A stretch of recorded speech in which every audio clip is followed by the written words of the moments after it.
Gadda daangaa hin qabneen kuffifame boduu kana caalaa ifate arguu hin danda'u qabsoonanii liqeeffatu hunda dhugaatee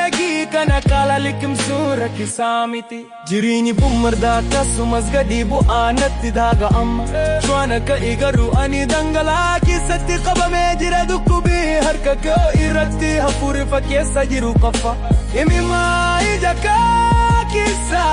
garuu onneen koo hin suutayyadu.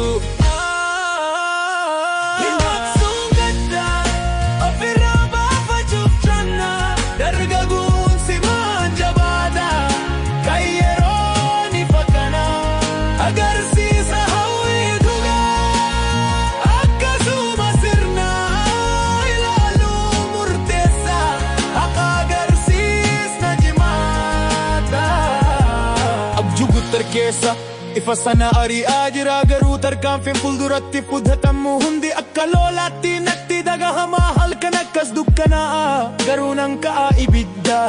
hafuura waraanaa balali'uuf qophaa'e erga badiin deemu garuu ani harkaan qabaa guddina fidata bina bifa daangaa barsiisuu qaba. Gadda hiika fira fi alagaa dhagahuu kan hiree qabee jabaadha qaliiji firri nyatna dinkee gadda dhabuu fe'aa yareedha hunda kaalu mana qalbii fichimina shumuruu waan yaadu dhiibba dhugaa gaamilaa mirga dhugaa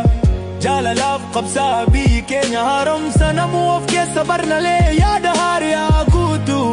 yaa gadda onnee hunda wal barsifna suuta haasuu haafuudha galma dhaqna milkaa dhiira fi dubartiin kabajaa qabee waliin deema. Himaqsuun gadda ofirraa baafachuuf jonna dargaggoon simaan jabaadha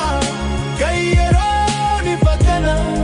agarsiisa hawwii dhugaa akkasuma sirna ilaaluun murteessa haqa agarsiisna jimaata erga hirbeeti gadda keenya gonfata murkhannoo hundaaf gatii gargaaree gadda daangaa hin qabne haqni ifa bahee garuu fi hammaasu taybunu lafa langaa butii kaayama walkisummaa walii sabaa hundaanaa galma qabsoo baafatu garuu barumsaa tokko esan.